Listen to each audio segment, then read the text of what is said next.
আওয়ামী লীগকে দেখা যাচ্ছে রাস্তাঘাটে নৈরাজ্য সৃষ্টি এবং সাধারণ জনগণের যানবাহনের নিরাপত্তা বিঘ্ন ঘটাতে দেখা যাচ্ছে। এবং ঢাকার রাস্তা আমরা ইতিমধ্যে দেখেছি তারা বোমা হামলা করে পথচারীদের আতঙ্ক সৃষ্টি করার পায়তারা করছে। তারই প্রতিবাদে আজকে আমাদের এই কুমারখালী উপজেলা পৌর বিএনপি, উপজেলা পৌর যুব দল এবং সকল অঙ্গ সংগঠনের উদ্যোগে আজকে আমাদের এই প্রতিবাদ মিছিল এবং সমাবেশ ছিল। এই মিছিল এবং সমাবেশ থেকে আমরা বলতে চাই, আওয়ামী লীগ একটি নিষিদ্ধ সংগঠন। তারা রাজনৈতিক কর্মকাণ্ড যদি করতে চায় বাংলাদেশ সরকারের অনুমতি নিয়ে তাদের করতে হবে, তার ব্যত্যয় বাংলাদেশে আর হবে না।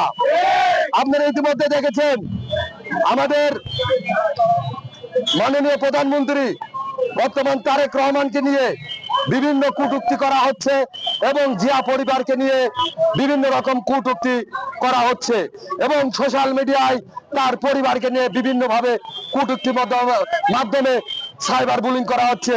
আমরা এই প্রতিবাদ সমাবেশ থেকে আরো বলতে চাই, শহীদ রাষ্ট্রপতি জিয়া রহমান, দেশের নেত্রী বেগম খালেদা জিয়া, সর্বোপরি জনাব তারেক রহমান বাংলাদেশের গণতন্ত্র, স্বাধীনতা, সার্বভৌমত্বের প্রতীক।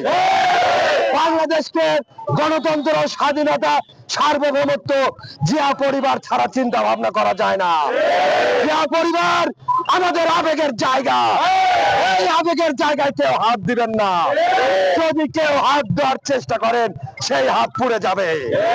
এজন্য আজকে এই প্রতিবাদ সমাবেশ থেকে আমি বলতে চাই, হাজির স্বৈরাচারী সরকারের যে সকল প্রেতাত্মারা এখনো এরকম কর্মকাণ্ড করছে তারা বুকার স্বর্গে বাস করছে, তাদের অচিরেই হুঁশ আসবে বলে আমরা মনে করি।